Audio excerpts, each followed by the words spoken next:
যাবে কিনা কথা বলেন। যখন মওত এসে যাবে একটা নেকিও করতে পারবেন, একটা নেকিও কি করতে পারবেন? হে আমার মা বোনেরা, 25 বছর বয়স আমাদের একটি নাতি ছেলে মারা গেল, 2টা কিডনি নষ্ট হয়ে মাগো। তার এত কষ্ট, এত যন্ত্রণা, এত কষ্ট, এত যন্ত্রণা মাগো।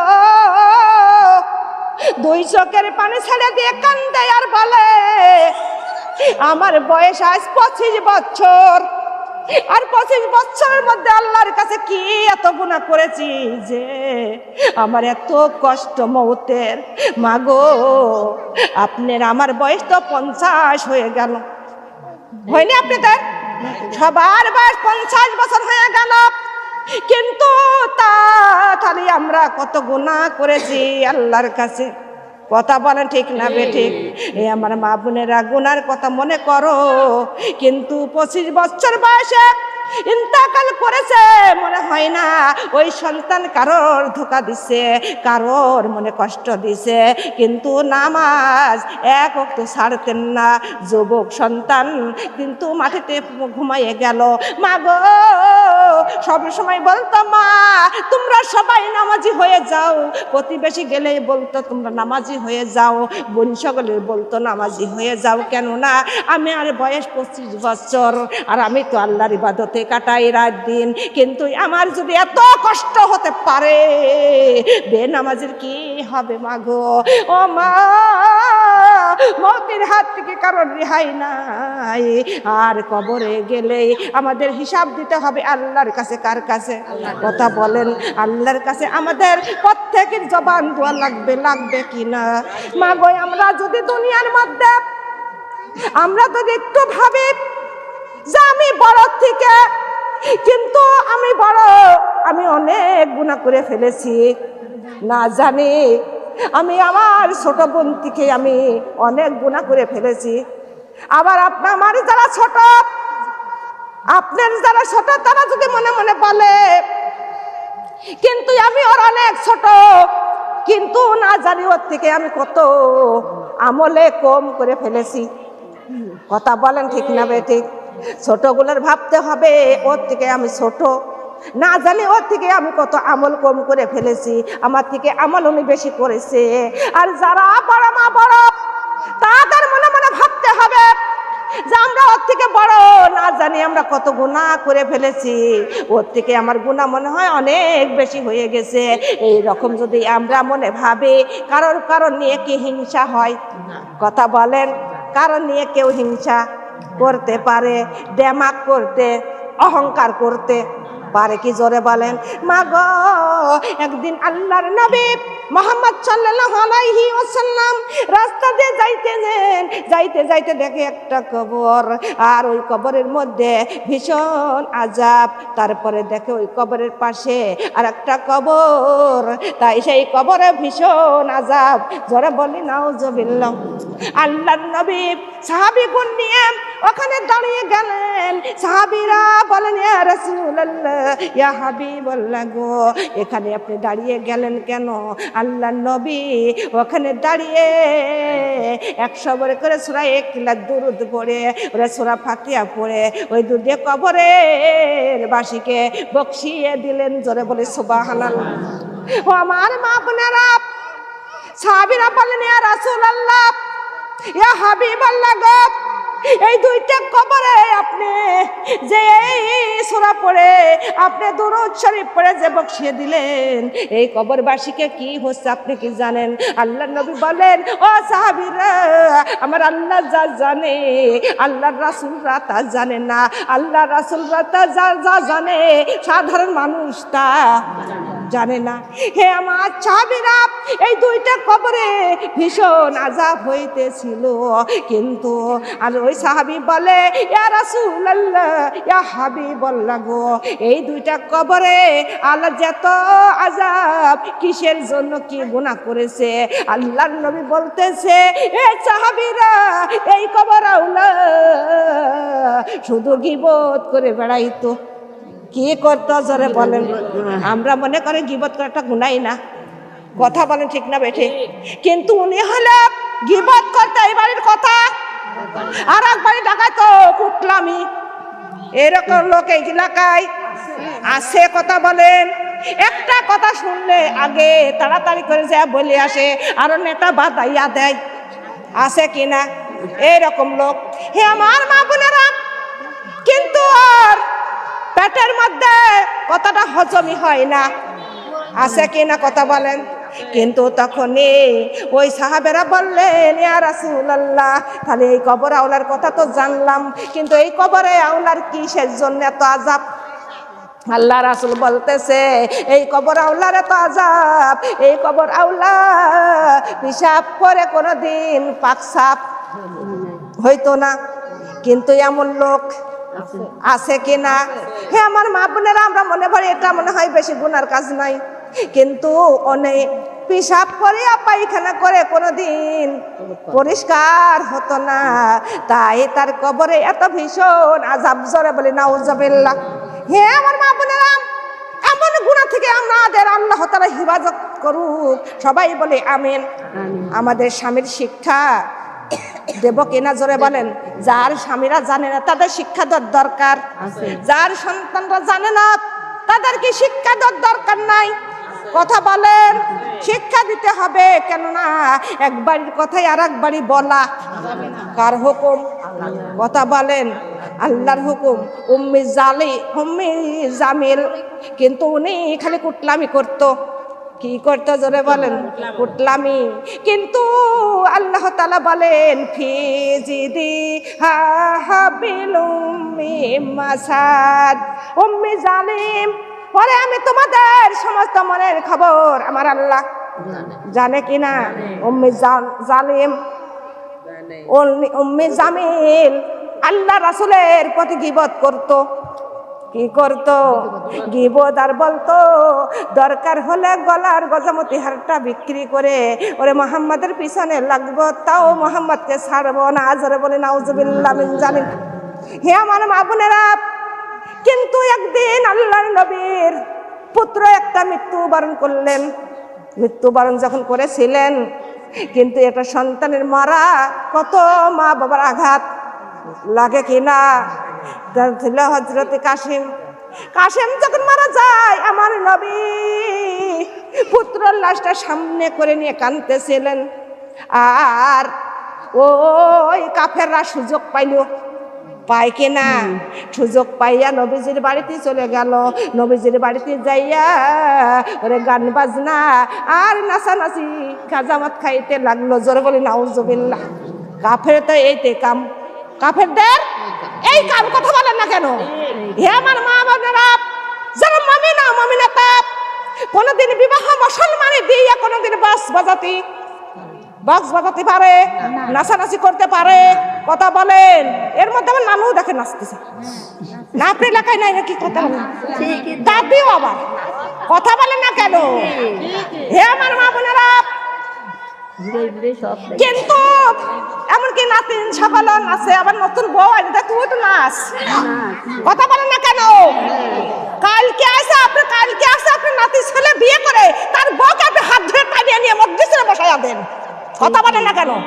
নাচে তুই একটু, আর আমার নাতি বউ নাচতেছে ভালো দেখা যাচ্ছে।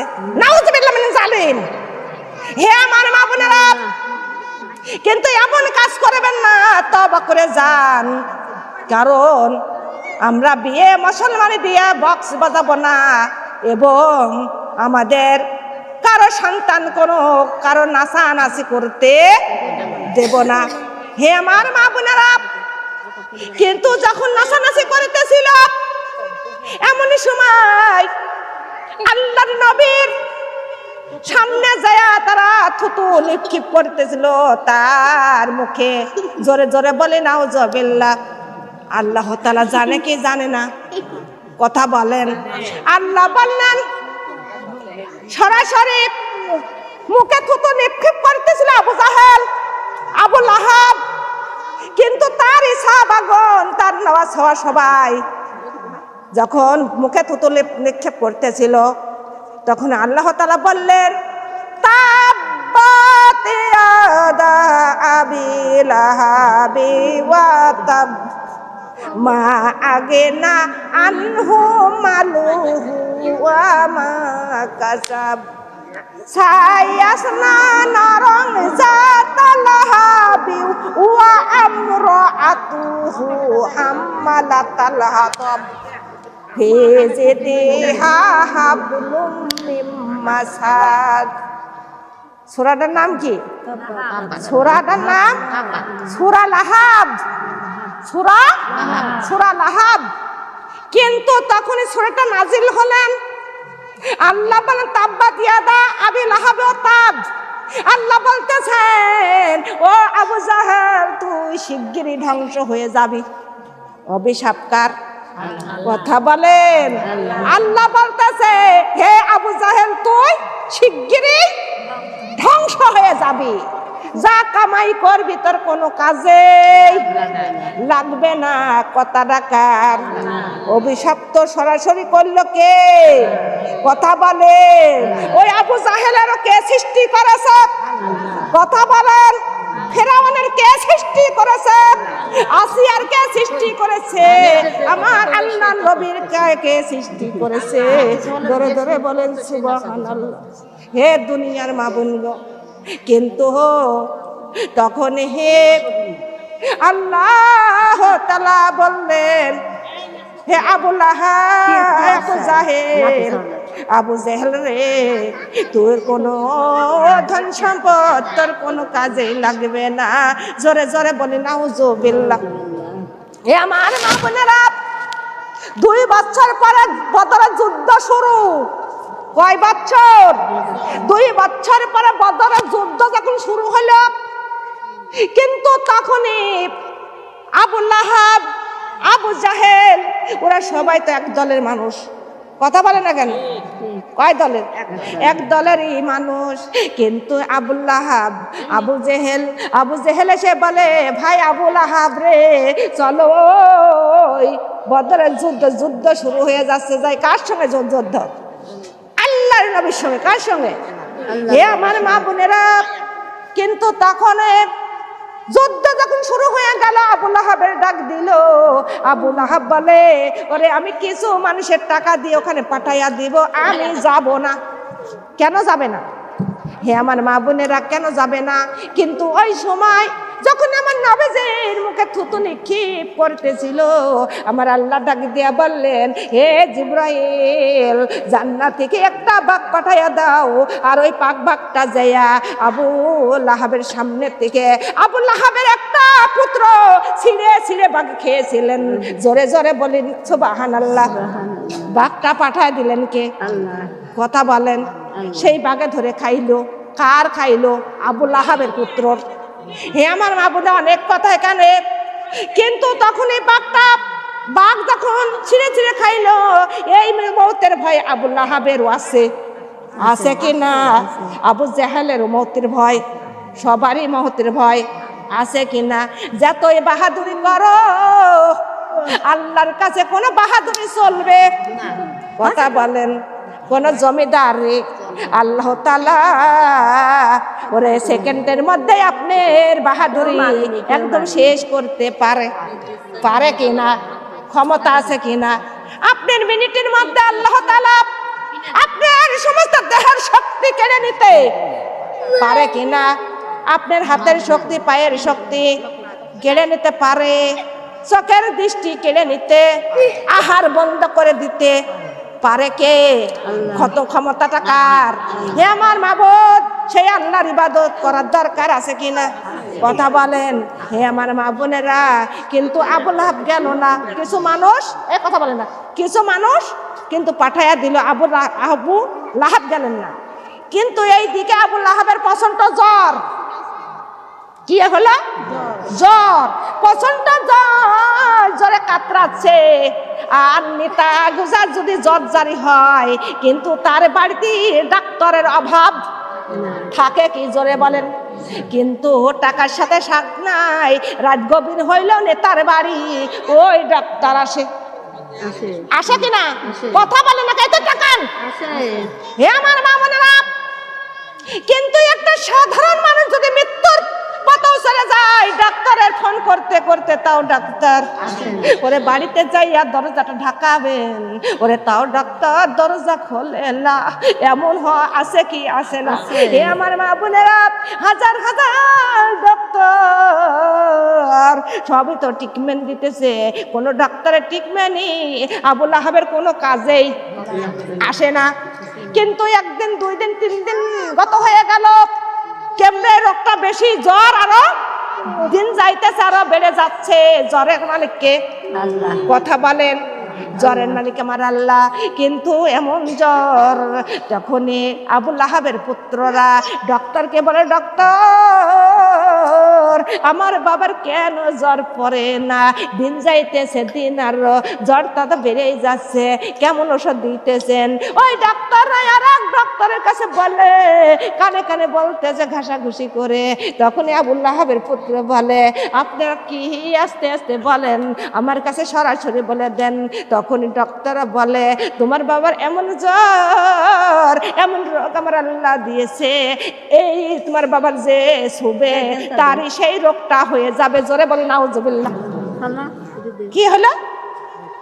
যে তার ছুবে তার সেই রোগ হয়ে যাবে। কিন্তু এই ঘোষণা শুনলে কি তার কাছে কেউ থাকবে? মরণ বলে সকলের ভয় আছে। লা ইলাহা কালিমা লা ইলাহা পড়লে না রে, পড়লে না আমার নবীজির কালিমা, পড়লে না, পড়লে না রে, পড়লে না দয়ার নবীর কালিমা, পাপি বুঝিবি যেদিন মারণ হবে তোর, বুঝিবি যেদিন মারণ হবে তোর, মারণের আযাব ছাড়বে না।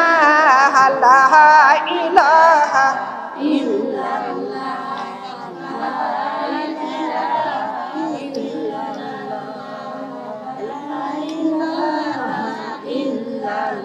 পড়লি না রে, পড়লি না আমার তিন নবীর কালিমা,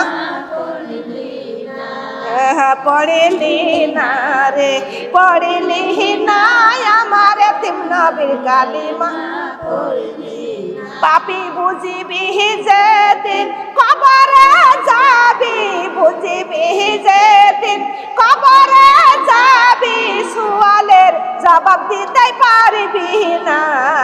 লা ইলাহা কালিমা লা ইলাহা পড়লি না রে, পড়লি না আমার তিন নবীর কালিমা, পড়লি না রে, পড়লি না আমার তিন নবীর কালিমা, পাপি বুঝিবি যেদিন হাসর হবে, বুঝিবি হাসর হবে, হাসরের জবাব দিতে পারবি না। লা ইলাহা কালিমা লা ইলাহা, ও পাপি বুঝিবি যেদিন হাসর হবে, বুঝিবি হাসর হবে, দয়ার নবী সুপারে তোর করবে না। লা ইলাহা কালিমা লা ইলাহা কালিমা লা ইলাহা আহু মুহাম্মাদুর সাল্লাল্লাহু আলাইহি ওয়াসাল্লাম। ডক্টর ঘোষণা দিল, তোমার বাবা যে ছুবে তারই এই রোগটা হয়ে যাবে। এমন ঘোষণা শুনে কি কেউ বাবার কাছে বসে থাকবে? মরণের ভয় তো সকলেরই আছে কিনা? কিন্তু আবুল আহাব, মওতের ভয় কি আবুল আহাবের ছিল না? তাহলে মওতের ভয়তে সে যুদ্ধই কেন না? আমার আল্লাহ তোর মওত কেন ছাড়বে? মওতে ছাড়ে, মওত কারোর ছাড়বে না। বাড়িতেও গেল, বাড়ি থেকে বাহির হলো না, কিন্তু মওত তো আবুল আহাবের ছাড়লো না। কিন্তু তখনই জ্বর কেমনে বেশি হতে লাগলো। পানির পিপাসায় ছটফট করতে লাগলো। হাদিসের মধ্যে জানা যায় আবু লাহাবের বিবির নাম ছিল উম্মে জামিল। কি নামটা ছিল? উম্মে জামিল। ওই জামিলের গলায় ছিল গজমতির হার, আর ওই হারটা গলায় দিয়ে পাড়ায় পাড়ায় বেড়াই তার পান খাইতে, আর বলতো দরকার হলে গলার হারটা বিক্রি করে মোহাম্মদের পিছনে লাগবো। জোরে বলে নাউজুবিল্লাহ। হে আমার মা বোনেরা, পর তো জেনতেন আপন লোকে তেস মারে। কথা বলেন ঠিক না বেঠিক? পরের কথা যায় সে সবাই আজ সবাই যায়, ওরে আপনের কথা পায় ও সবাই নিয়ে যায়। কথা বলেন। এ আমার মা বোনেরা, আপন চাচা হইয়া কত ষড়যন্ত্র। কিসের জন্য? একমাত্র কোরআনের জন্য, একমাত্র আল্লাহর কালাম, আল্লাহর কালাম কলেমার জন্য। কথা বলে ঠিক না বেঠিক? কোরআনের জন্যই আল্লাহ রাসূল শত্রুতা হয়ে গেল। আমার মা বোনেরা, সংকট আমি একটু কথা বলি, কিন্তু আবু লাহাবের কেমরে জ্বর বেশি, পানির পিপাসে ছটফট করতে লাগলো। কিন্তু আবু লাহাবের ওর পাশে কোনো আত্মস্বজন, কোন সন্তানাদি, কোন বিবিও কেউ ছিল না। কিন্তু বুকি হাসরাইতে হাসরাইতে একটা কলসের কাছে চলে গেল। যখনই পানিটা খাইতে গেল, কলসি পড়ে গেল। পানি খাওয়ারও ভাগ্য হইল। জোরে বলেন। পানি খাওয়ানোর মালিক, পানি বন্ধ করার মালিক, সমস্ত শরীরের শক্তি কেড়ে নেওয়ার মালিক। কথা বলেন। আল্লাহর শক্তি নিয়ে এত বাহাদুরি, আল্লাহর শক্তি নিয়ে এত অহংকার, আল্লাহর ধন সম্পদ নিয়ে তোমার এত অহংকার।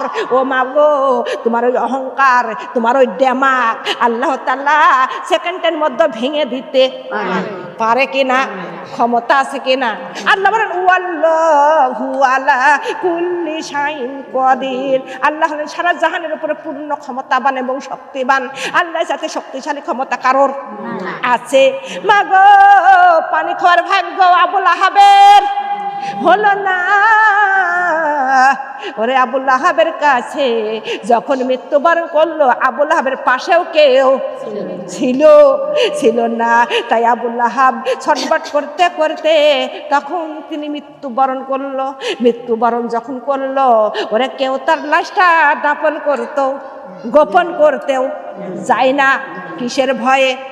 মৌতের ভয়ে। কিসের ভয়ে? করোনার মতো। কথা বলেন না কেন? ওরে কিছুদিন করোনা এমন দৃশ্য হয়েছিল ভারতে। কথা বলেন না কেন? ওরে লাখ লাখ মানুষ, কত মানুষ মারা গেল ভারতে, কিন্তু কারণ ওরা তো পুরাইয়া দাও, পুরানোরও টাইম ছিল। জোরে বলেন। ছিল না? কত কত লাশ। মাগো, এটাও আল্লাহর গজব। ওটা কার গজব? আমাদের বাংলাদেশেও এইরকম গজব কিছুদিন হলো কিনা?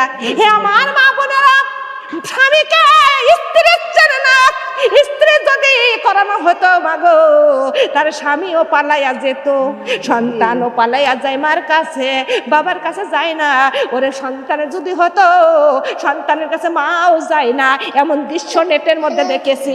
কথা বলেন, দেখেছি কেনা? ও আমার মা বোনেরা, সেই রকম করোনা হয়েছিল ওই আবু লাহাবের যখন ঘোষণা হয়ে গেল, কেউ গেল না তার লাশটা গোপন করতে, কেউ গেল না। একে একে 3 দিন কেটে গেল, কিন্তু লাশ মৃত্যুর পর যে কয়দিন থাকবে লাশটা দুর্গন্ধ হয় কিনা? দুর্গন্ধ হয়ে যায়। আশেপাশের মানুষ আবু লাহাবের পুত্রকে বলল, পুত্ররা, আবু লাহাবের পুত্ররা শুনে নাও, তোমার বাবার লাশটা গোপন করো। গোপন না করলে আমরা আশেপাশে কেউ থাকতে পারবো। লাশ মানুষ পচা আরো বেশি গন্ধ। আমার মা বোনেরা, হাদিসের মধ্যে জানা যায় আবু লাহাবের লাশ একটু খনন করে গর্ত করার পরে মরে একটা শুকনো কাঠ দিয়া, ধাক্কা দিয়া তার কবরের মধ্যে রেখে আসলো। কিছু মাটি দিয়ে চাপা দিয়ে রাখলো। মাগো, কিন্তু সেই আবু লাহাবের মতো, আবু জাহেলের মতো এখনো বাংলাদেশে মানুষ, কথা বলেন, আছে কিনা? আল্লাহ তাআলা তাদের দেহের শক্তি কেড়ে নিতে পারে কিনা? আল্লাহর কাছে কি কোনো সময় লাগে? কথা বলেন। আল্লাহর কাছে কোনো সময় লাগে না মাগো, আল্লাহ আছে তোমাদের সেই অপেক্ষা করে আছে তোমাদের দেখার জন্য। জোরে বলে সুবহানাল্লাহ। হে আমার মা বোনেরা, এই তো হলো আবু লাহাবের ঘটনা। কিন্তু আবু লাহাব কোনদিন আল্লাহকে চিনতেন না, আল্লাহর ইবাদত করতেন না। আল্লাহর নবী মুহাম্মদ সাল্লাল্লাহু আলাইহি ওয়াসাল্লাম তার আপন ভাতিজা, তারও চিনলেন না। কথা বলেন, চিনেছিল না। ওরে আমার তার ভাতিজা মুহাম্মদ সাল্লাল্লাহু আলাইহি ওয়াসাল্লাম তার আদেশ মানলো। কথা বলেন, আদেশ না মানলে ওরে এইরকমই প্রতিফল হবে। আল্লাহর নবী মুহাম্মদ সাল্লাল্লাহু আলাইহি ওয়াসাল্লাম কিন্তু তার কাছে কত এতিম সন্তানরা, গরিব লোকরা তার কাছে সমস্ত ধন সম্পদ জমা দিয়ে রাখতো। জোরে বলি সুবহানাল্লাহ। কেন জমা রাখতো? কিন্তু আমার নবী মুহাম্মদ সাল্লাল্লাহু আলাইহি ওয়াসাল্লাম তার কাছে যদি জমা রাখতো, আমার নবী কারোর মাল নষ্ট করে না করতো। জোরে বলেন, কারোর মালের উপরে কোনো লোভ লালসা, সমস্ত মানুষের মাল টাকা পয়সা তিনি হিফাজত করে রাখতেন। জোরে বলে সুবহানাল্লাহ। আমার মা গো, একদিন আবু জাহেলের বাড়িতে একটা এতিম সন্তান কিছু মাল আবু লাহাবের বাড়িতে রেখে গেছে, আবু জাহেলের বাড়িতে রেখে গেছে, জমা রাখছে। কিন্তু টাকা পয়সা, যার ঘর বাড়ি থাকে না, ঘর ভাঙা দরজা থাকে, কিন্তু মাল কিছু টাকা পয়সা বড় লোকের বাড়ি রাখে। কথা বলে না কেন?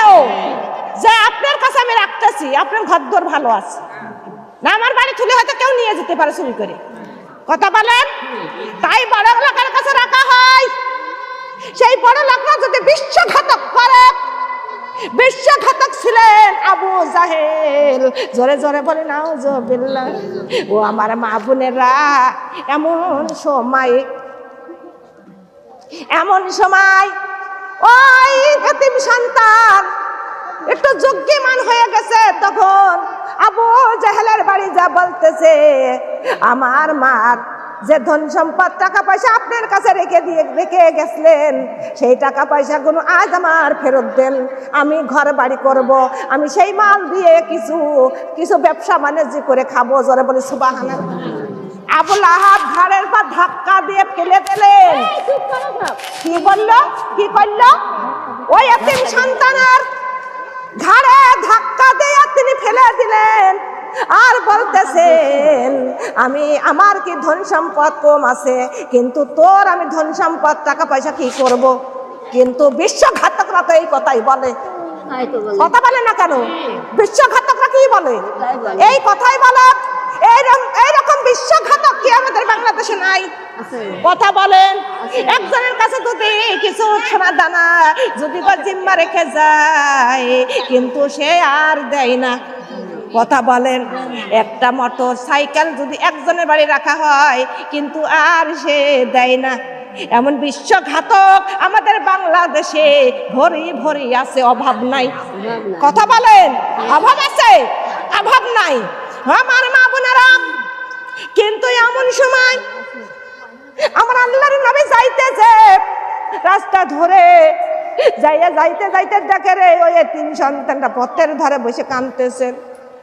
কিন্তু ওর মা যখন মারা যায়, তখনই বলেছিল, বাবা তোমার মা নাই রে, বাবা নাই, কিন্তু তোমার কান্দন কেউ দেখবে না, কেউ বুঝবে না।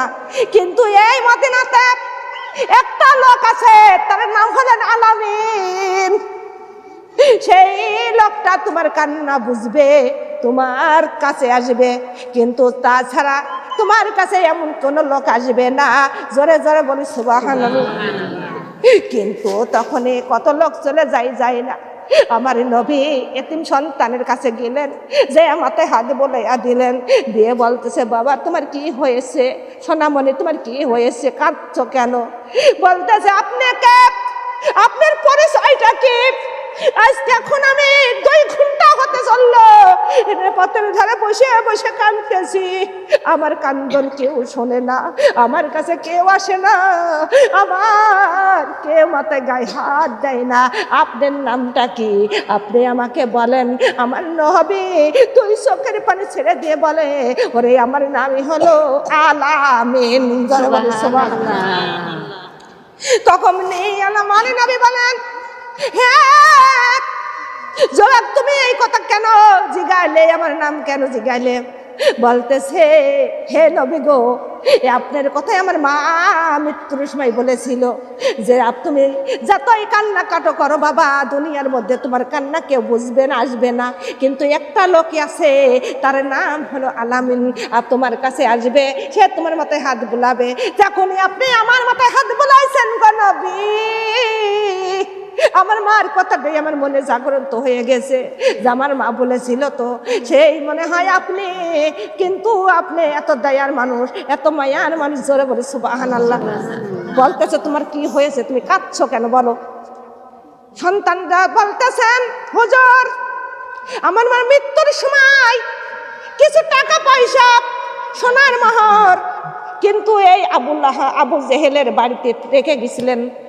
কিন্তু বলেছিলেন, আবু জেহেলের বলেছিলেন যে আপনি আমার সন্তান যোগ্যমান হলে এই টাকা পয়সা গুণ সোনাগুলো আপনি আমার সন্তানকে ফেরত দিবেন, কিছু ঘর বাড়ি করে কিছু দিয়ে তিনি ব্যবসা বাণিজ্য করে খাইবে। জোরে বলে সুবহানাল্লাহ। তাই আমি আজকে আনতে গেছি নবী গো, আমার ঘাড়ে ধাক্কার পর ধাক্কা দিয়া তার বাড়ি থেকে বাহির করে দিছে। আমার নবী এমন কথা শুনে, দয়ার নবী, মায়ার নবী গো, এমন কথা শুনে সন্তানকে কোলের কাছে করে নিয়ে আবু জাহেলের বাড়িতে চলে গেল। আবু জাহেলের বাড়ির দেউড়ির মাঝে দেয়া দেখে কত মানুষ আবু জাহেলের বাড়িতে, ওরে তারা কত ঘুরপাক পাকাইতেছে। জোরে বলি নাউজুবিল্লাহ। এমন লোক আছে কিনা? কথা বলেন। নেতাদের বাড়ি যেরকম নেতা, তার বাড়ি সেই রকম লোকই থাকে। কথা বলেন। ভালো লোকের কাছে ভালো লোক থাকে, আর খারাপ লোকের কাছে খারাপ লোকরাই থাকে। কথা বলেন ঠিক না বেঠিক কথা? যারা চুরি করে চোরের বাড়ি চোররাই ঘরে, হ্যাঁ? আর যারা নামাজ আওলা, ওই নামাজ আওলার বাড়িতে নামাজ আওলাই ঘরে। কথা বলেন ঠিক না বেঠিক কথা? হে আমার মা বোনেরা, কিন্তু তখন দেওয়ারির মাঝে যা আমার নবীজি চাচা চাচা বলে ডাক দিলেন, হে চাচা, হে চাচা বাড়ি আছো কিনা? তখনই লোকজনগুলো বলতেছে, হে নেতাজি আপনার ভাতিজা এমন ভাবে চিৎকার মারতেছে কেন, আপনি দেখে আসেন। তখন আবু লাহাব দেওয়ারির মাঝে যাইয়া বলতেছে, হে ভাতিজা তুমি ডাকতেছো কেন? বলতেছে, চাচা এই সন্তানের মালগুলোই আপনার কাছে রেখে দিয়েছে, মালগুলো তাড়াতাড়ি করে বাহির করে দেন। কিন্তু ও এসে কেন দেন নাই, ঘাড়ে ধাক্কা দিয়ে কেন ফেলা দিছেন? তাড়াতাড়ি মালগুলো ফেরত দিয়ে দেন। আবু জাহেলের মুখে আর কোনো কথা নাই, কথাবার্তা নাই। সঙ্গে সঙ্গে ঘরের মধ্যে উঠে গেল।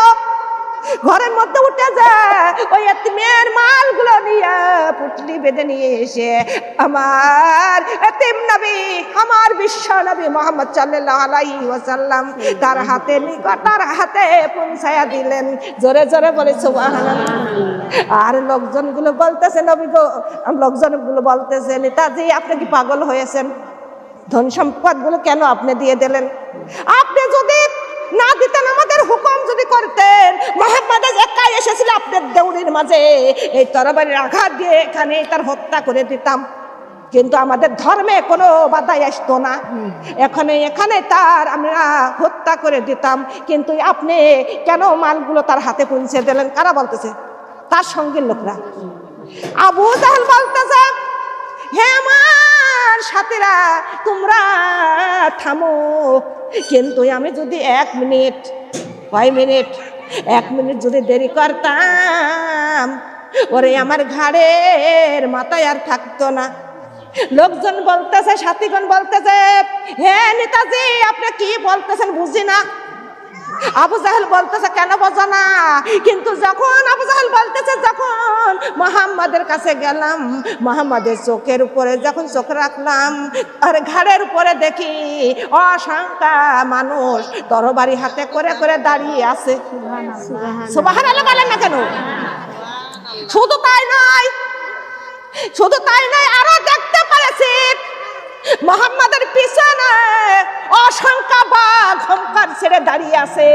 যদি 1 মিনিট দেরি করতাম আমার আস্তই বাঘে গিলে খেয়ে ফেলতো। জোরে জোরে বলি সুবহানাল্লাহ। ও আমার মা বোনেরা, কিন্তু আমার নবীজির পিছনে ছিলেন আমার আল্লাহ। কিডা ছিল? আর সৎ মানুষের পিছনে আল্লাহ থাকে। আল্লাহ বলতেছেন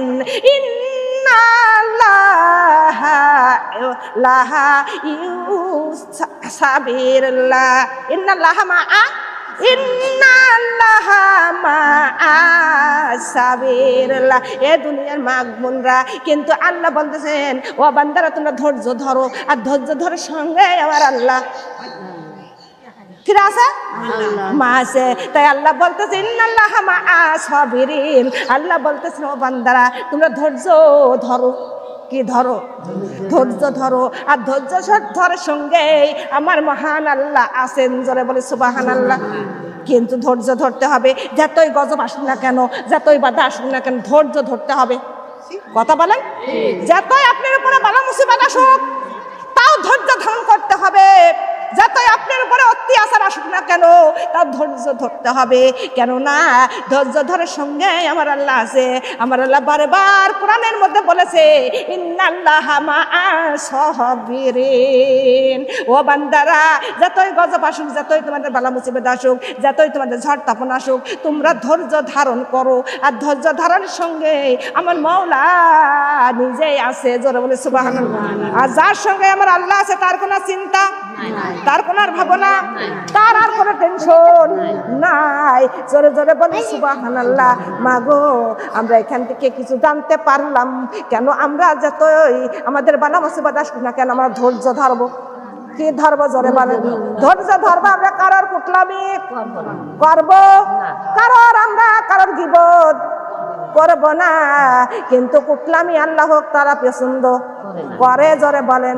কারোর সঙ্গে হিংসা লোককে আল্লাহ পছন্দ করেন। আল্লাহ বলেন হাসিদিন ইজা হাসাদ।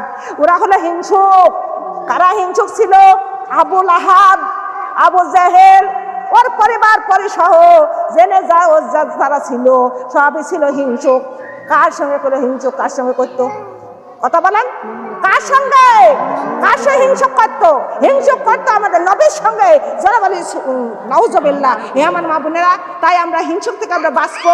আমরা অহংকার থেকে আল্লাহ যেন আমাদের হেফাজত করে। সবাই আমরা বলে আমিন। আমরা এখন বক্তব্য শেষ করি।